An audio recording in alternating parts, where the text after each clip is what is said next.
Hello student, आप सभी का इस सेशन में मैं शंकर झा स्वागत करता हूं। मैं उम्मीद करता हूं कि जब आप मुझे सुन रहे होंगे पूरी तरीके से स्वस्थ होंगे और अपनी तैयारी में एग्ज़ाम के प्रिपरेशन में लगे होंगे।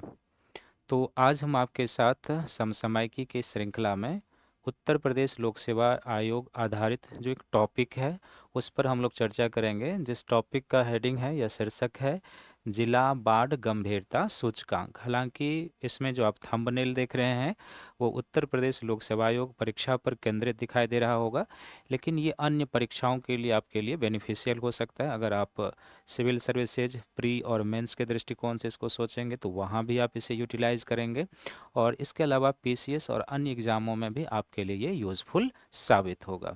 तो चलिए इस कड़ी को आगे बढ़ाते हैं और इसमें हम टॉपिक पर डिस्कशन करने के बाद इसमें देखेंगे कि इस टॉपिक में प्रारंभिक परीक्षा के लिए कौन कौन से प्रश्न बन सकते हैं, वो प्रश्न कैसे आ सकते हैं, और दूसरा हम ये भी देखेंगे कि मुख्य परीक्षा के लिए इसमें कौन से प्रश्न बन सकते हैं और कैसे आ सकते हैं। मुख्य परीक्षा के लिए हमने एक प्रश्न इसमें से डिज़ाइन भी किया है, जो आप टॉपिक समाप्त होने के बाद खुद से लिखने का प्रयास करेंगे तो मेंस का भी साथ साथ आपका प्रिपरेशन इस टॉपिक का हो जाएगा। तो चलिए आज के चर्चा की शुरुआत करते हैं।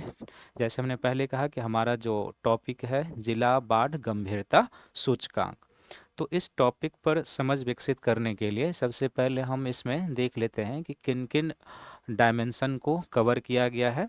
और ये मंथली मैगजीन आधारित है, तो जब आप इस मैगजीन को पढ़ेंगे तो जिस फॉर्मेट में हम डिज़ाइन करेंगे उसी फॉर्मेट में आप इसे देखेंगे तो प्रीलिम्स और मेंस दोनों के लिए आपके लिए कंटेंट आ जाएंगे। ये जो मैगज़ीन है ये बहुत ही अच्छे स्टैंडर्ड का मैगज़ीन हो चुका है और आपके प्रारंभिक और मुख्य परीक्षा के लिए जो रिक्वायरमेंट है उसके सभी मांगों को पूरा करता है। तो आप ज़रूर इस मंथ के मैगज़ीन को पढ़िएगा, क्योंकि बहुत ही क्वालिटिव और विथ क्वांटिटिव जो कंटेंट है इसमें शामिल है, जो आपके प्री और मेंस दोनों में उपयोगी होगा। तो इस टॉपिक को सबसे पहले इसमें हम देखेंगे करंट का है, तो तैयार किस संस्था के द्वारा या किसके द्वारा किया गया। तो एक हमें इसमें दिखाई देगा कि तैयार किसके द्वारा किया गया, यानी कि किस संस्था ने इस जिला बाढ़ गंभीरता सूचकांक को तैयार किया है। तो एक ये हम देखेंगे इसमें। दूसरा हम देखेंगे कि इस सूचकांक को तैयार करने के लिए कौन से मानदंड अपनाए गए हैं, तो मानदंड को हम देखेंगे कि किस किस मानदंड पर। तीसरा हम देखेंगे कि इसमें भारत में जोखिम का स्तर किस क्षेत्र में कहाँ पर है। जोखिम या जो हम सुभेद्यता कहेंगे या हम संवेदनशीलता कहेंगे, इस सूचकांक में कहाँ पर किस क्षेत्र को रखा गया है। चौथा हम देखेंगे कि इस जो सूचकांक है, इस सूचकांक को जानने के बाद इसका महत्व क्या हो सकता है या लाभ क्या हो सकता है। महत्व या लाभ कहने का अर्थ है कि आपदा प्रबंधन की दिशा में जो है सो यह किस तरीके से बेनिफिशियल साबित हो सकता है। तो तैयार किस संस्था के द्वारा किया गया है, मानदंड क्या क्या उसके लिए अपनाए गए हैं, यानी कि इस सूचकांक को तैयार करने के लिए। भारत चूंकि जिला स्तर का गंभीरता सूचकांक है, तो इसमें हम देखेंगे कि देश के शीर्ष ऐसे कौन से जिले हैं जहां पर बाढ़ के खतरे गंभीरता में वृद्धि हुई है, और फिर हम इसका क्या बेनिफिट ले सकते हैं वो है। तो चलिए इस परिचर्चा को आगे बढ़ाते हैं। तो सबसे पहले ये जो जिला बाढ़ गंभीरता सूचकांक है ये हाल ही में जारी किया गया है, और ये जो सूचकांक है आईआईटी दिल्ली के द्वारा, आईआईटी रुड़की के द्वारा, भारतीय मौसम विज्ञान विभाग और जल शक्ति मंत्रालय के जो शोधकर्ता और वैज्ञानिक हैं उनके द्वारा ये तैयार किया गया है। तो आईआईटी दिल्ली, आईआईटी रुड़की, भारतीय मौसम विज्ञान विभाग और जल शक्ति मंत्रालय के शोधकर्ताओं ने इस सूचकांक को मिलकर तैयार किया है। किस सूचकांक को, तो जिला बाढ़ गंभीरता सूचकांक को।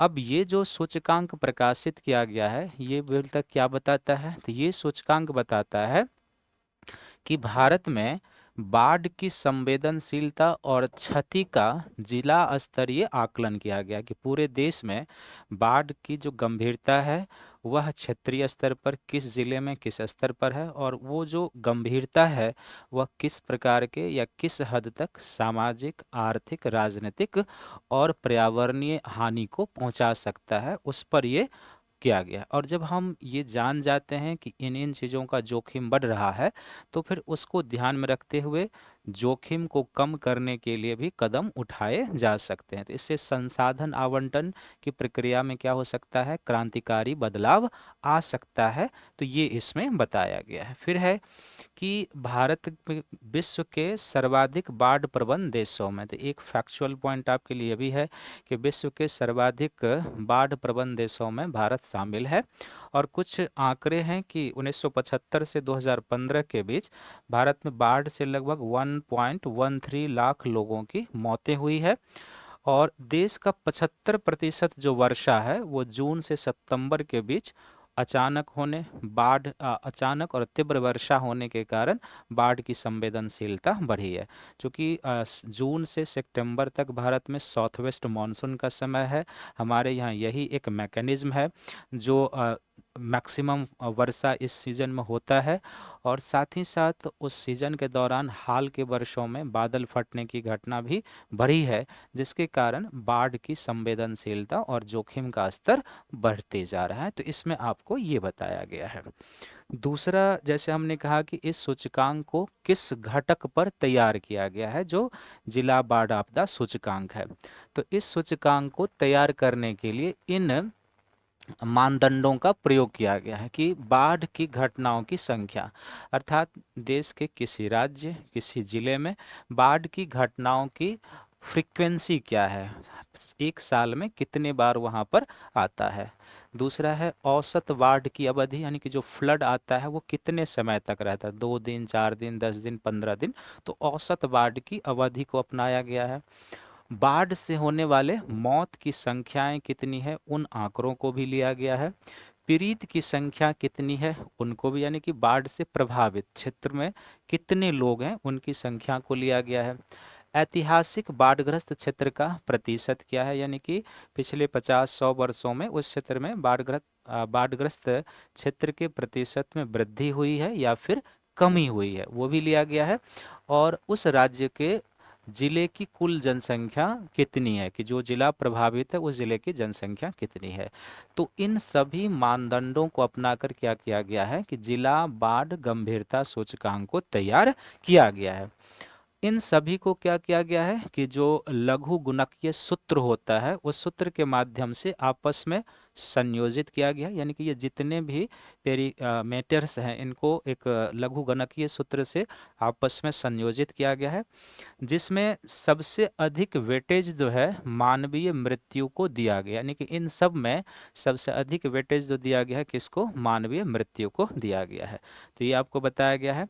और फिर जमीनी अवलोकन को और मजबूत करने के लिए इसमें जो डेटा इनपुट प्रदान किया गया है वो हाइड्रोलॉजिकल मॉडलिंग, जनसंख्या व स्थानिक डेटा के साथ जोड़कर मानव केंद्रित आकलन को बनाया गया है। तो पहले पेज में हमने क्या देखा कि किस संस्था के द्वारा तैयार किया गया है। दूसरा उसी में था कि भारत विश्व में किस स्तर से बाढ़ प्रभावित क्षेत्रों में भारत की स्थिति क्या है, मौत के कुछ आंकड़े हैं। और फिर जो है कि इसको किस मानदंड पर तैयार किया गया है, उसके लिए किन किन आंकड़ों का प्रयोग किया गया है वो इसमें शामिल है। इसके अलावा जो तीसरा है कि अब ये जो मानदंड पर तैयार किए गए भारत में जिला बाढ़ आपदा गंभीरता सूचकांक, तो उसमें देश का जो शीर्ष 5 जिला है वो उसमें सबसे पहले स्थान पर है बिहार का पटना डिस्ट्रिक्ट। तो सबसे पहले स्थान पर बिहार के पटना डिस्ट्रिक्ट का, इसका अर्थ है कि यहाँ बाढ़ की गंभीरता पूरे देश में सबसे ज़्यादा है। दूसरा है मुर्शिदाबाद, जो पश्चिम बंगाल का डिस्ट्रिक्ट है, वो दूसरे स्थान पर है। तीसरे स्थान पर महाराष्ट्र का थाने। चौथे स्थान पर फिर उत्तर 24 परगना पश्चिम बंगाल। और फिर गुंटूर डिस्ट्रिक्ट जो आंध्र प्रदेश का है ये है। तो ये 5 डिस्ट्रिक्ट क्रमिक रूप से हैं जहां पर जिला बाढ़ गंभीरता सूचकांकों में इनको पहले 5 स्थान पर रखा गया है। इसके अलावा जैसे असम के लखीमपुर, धेमाजी और कामरूप तथा उत्तर प्रदेश के गोरखपुर और बलिया जिले, उत्तर प्रदेश के गोरखपुर और बलिया जिले में पिछले 50 वर्षों में 200 से अधिक बाढ़ की घटनाएं दर्ज की गई है। तो एक तो यूपी पीसीएस के लिए ये दो डिस्ट्रिक्ट महत्वपूर्ण है कि इन दो डिस्ट्रिक्ट यूपी के ऐसे हैं जहां पिछले 50 वर्षों में 200 से अधिक घटनाएं दर्ज की गई है। किसकी घटनाएं? तो फ्लड की घटनाएं दर्ज की गई है। तो यहाँ से प्रीलिम्स का भी क्वेश्चन आ सकता है, उस पर चर्चा करेंगे अभी क्या आपके साथ। फिर है इसमें कि जो चमोली डिस्ट्रिक्ट उत्तराखंड का है वो देश के शीर्ष 30 डिस्ट्रिक्टों में शामिल है।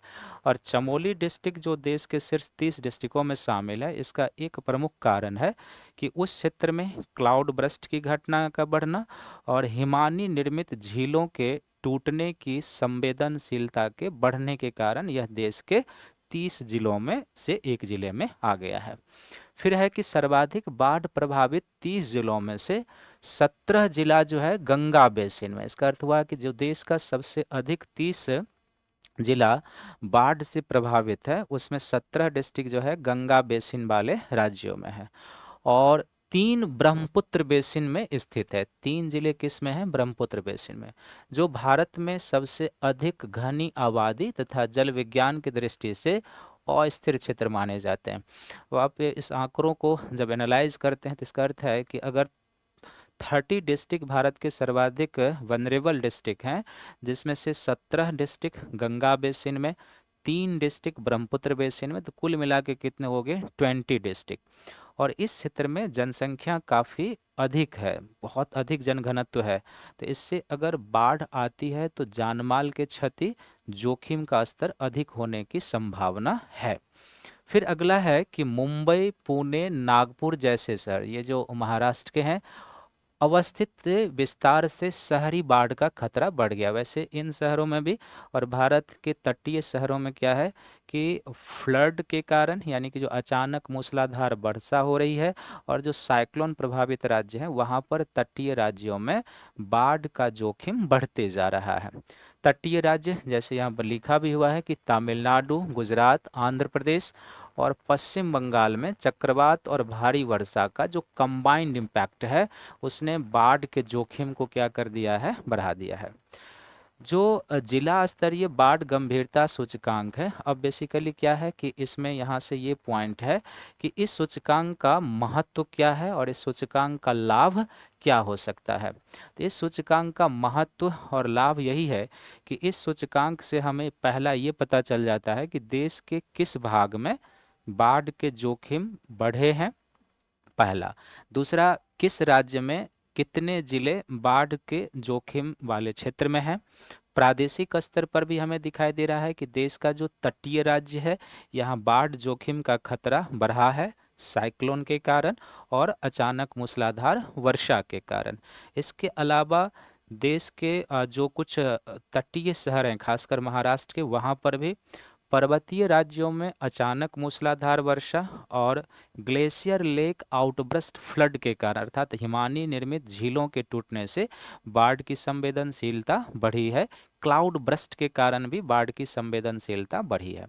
अब अगर ये सारे आंकड़े हमें इस बाढ़ गंभीरता सूचकांक से मिल जाते हैं तो इन सूचकांक का प्रयोग आपदा प्रबंधन के क्षेत्र में किया जा सकता है। इससे क्या फायदा हो सकता है? तो इससे जब हमें आंकड़े मिल जाते हैं तो इससे पहला लाभ तो ये होगा कि क्षेत्र आधारित संसाधन आवंटन में क्या हो जाएगा? हमें सहायता मिल जाएगी कि जो क्षेत्र जितना जोखिम वाला है, जहाँ ज़्यादा रिस्क है, उसको प्राथमिकता में रखा जाएगा। संसाधन आवंटन में सहायता मिल जाएगी। दूसरा, इससे हमें क्या होगा? आपदा पूर्व कार्य कर हम जोखिम को कम कर सकते हैं। तो आपदा पूर्व तैयारी के द्वारा क्या किया जा सकता है? जिस क्षेत्र में ज़्यादा गंभीरता है तो आपदा पूर्व तैयारी द्वारा हम क्या कर सकते हैं? जोखिम यानी क्षति, नुकसान को क्या कर सकते हैं? जोखिम को कम कर सकते हैं, जोखिम को कम कर सकते हैं। तो इसका फायदा ये हो सकता है, कम कर सकते हैं। तीसरा, इसका फायदा ये हो सकता है कि सरकारी योजनाएं बेहतर तरीके से तैयार की जा सकती है। सरकारी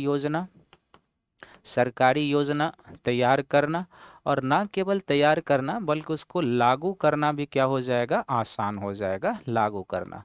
और इसके अलावा साथ साथ क्या होगा कि योजनाओं को अगर हमें ये पता चल जाता है तो सूक्ष्म स्तर पर लागू करने में सहायता मिलेगी। सूक्ष्म स्तर पर लागू करने में लोगों को जागरूक किया जा सकता है जो क्षेत्र ज़्यादा प्रभावित हैं। तो कुल मिला के ये जो बाढ़ गंभीरता सूचकांक है, इससे हमें आपदा प्रबंधन में सहायता मिलती है, आपदा पूर्व तैयारी करने में सहायता मिलेगी, और हम इससे होने वाले जानमाल के क्षति नुकसान को कम कर पाएंगे।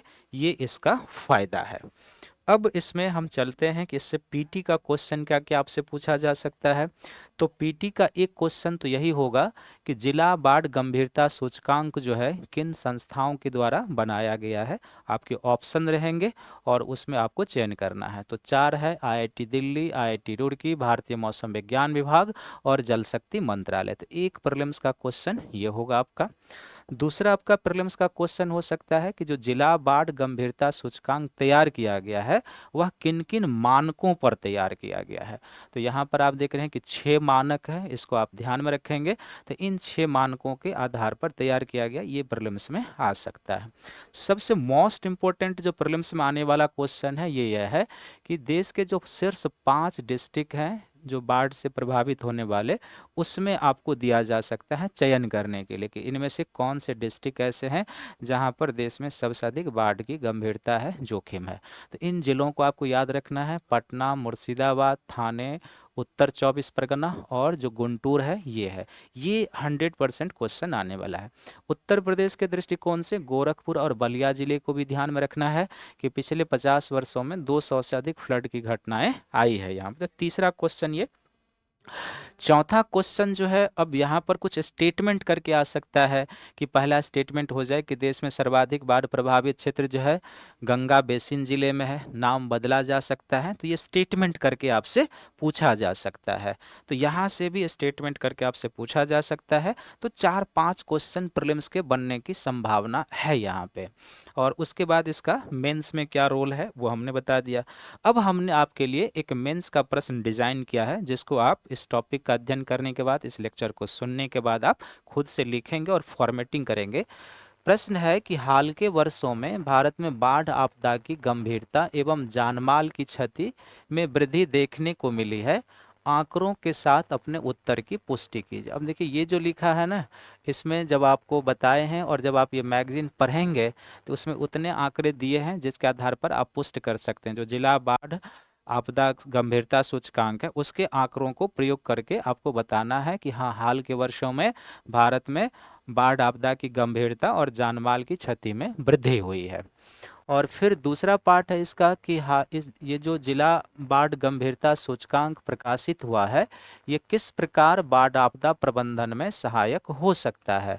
तो जस्ट जो हम लोगों ने सबसे लास्ट स्टेंजा चर्चा किया कि इसका महत्व क्या है और यह किस तरीके से सहायक हो सकता है, वो पॉइंट आपका इसमें आएगा और फिर निष्कर्ष आएगा। तो इसी तरीके से ये जो मैगजीन है इस मंथ का बहुत ही उपयोगी मैगजीन है आपके लिए, प्री के लिए भी और मेंस के लिए भी। तो मैं उम्मीद करूंगा और मेरा सलाह होगा आपसे कि इस मैगजीन को आप ज़रूर पढ़िए। प्रीलिम्स के हिसाब से भी नोट्स बना लीजिए, मेंस के हिसाब से भी नोट्स बना लीजिए, और फिर दोनों ही जगह पर आप इसके भूमिका को अपने हिसाब से यूज़ कीजिए। तो चलिए, सभी को थैंक यू है, धन्यवाद है। मिलेंगे अगले टॉपिक में, तब तक के लिए सभी को थैंक यू है, बहुत बहुत धन्यवाद है।